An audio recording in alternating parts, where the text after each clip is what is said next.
کیا فرماتے ہیں علماء کرام اس مسئلے کے بارے میں کہ مسافر امام نے سلام پھیرا، اس کے بعد مقتدی بغیر بقیہ 2 رکعتیں پڑھنے کے لیے کھڑا ہوا، تیسری رکعت کے بعد التحیت پڑھنے لگا اور وعلی عبادہ الصالحین تک پڑھ کر یاد آیا کہ چوتھی رکعت بھی پڑھنی تھی، پھر کھڑا ہوا، تو اس صورت میں کیا کرنا چاہیے؟ سجدہ سہو کرے گا یا نہیں کرے گا؟ سجدہ سہو نہ کیا ہو تو نماز دہرانا ضروری ہے یا نہیں ہے؟ مسافر امام 4 رکعت والی نماز میں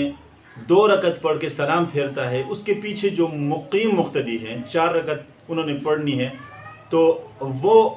امام کے سلام پھیرنے کے بعد کھڑے ہو جائیں گے اور کھڑا ہو کر بغیر قرات کے وہ اپنی 2 رکعت مزید پڑھیں گے، کیونکہ وہ حکماً امام کے پیچھے ہیں۔ جس طرح امام کے پیچھے قرات نہیں کی جاتی، نہ سورہ فاتحہ نہ پڑھی جاتی ہے، نہ اس کے ساتھ سورت ملائی جاتی ہے، اسی طرح یہ اتنی مقدار کھڑا ہو کر اپنی 2 رکعتیں پڑھیں گے۔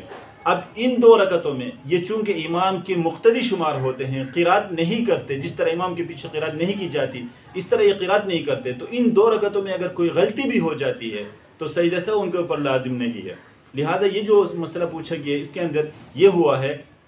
کہ مسافر امام کے سلام پھیرنے کے بعد بقیہ 2 رکعتوں کو ادا کرنے کے لیے جب مقیم مقتدی جب کھڑا ہوتا ہے، تیسری رکعت پڑھ کے چوتھی کے لیے کھڑے ہونے کے بجائے وہ بیٹھ جاتا ہے، التحیۃ صالحین تک پڑھتا ہے، تو اگر یہ منفرد ہوتا اس جگہ پر اس کے اوپر سجدہ سہو لازم تھا، لیکن یہ لاحق کے حکم میں ہے، یعنی امام کے گویا کہ یہ پیچھے ہے، اس لیے اس کے اوپر سجدہ سہو لازم نہیں ہے۔ اگر اس نے سجدہ سہو نہیں بھی کیا تو نہیں کرنا چاہیے تھا، نماز ہو گئی اس کی۔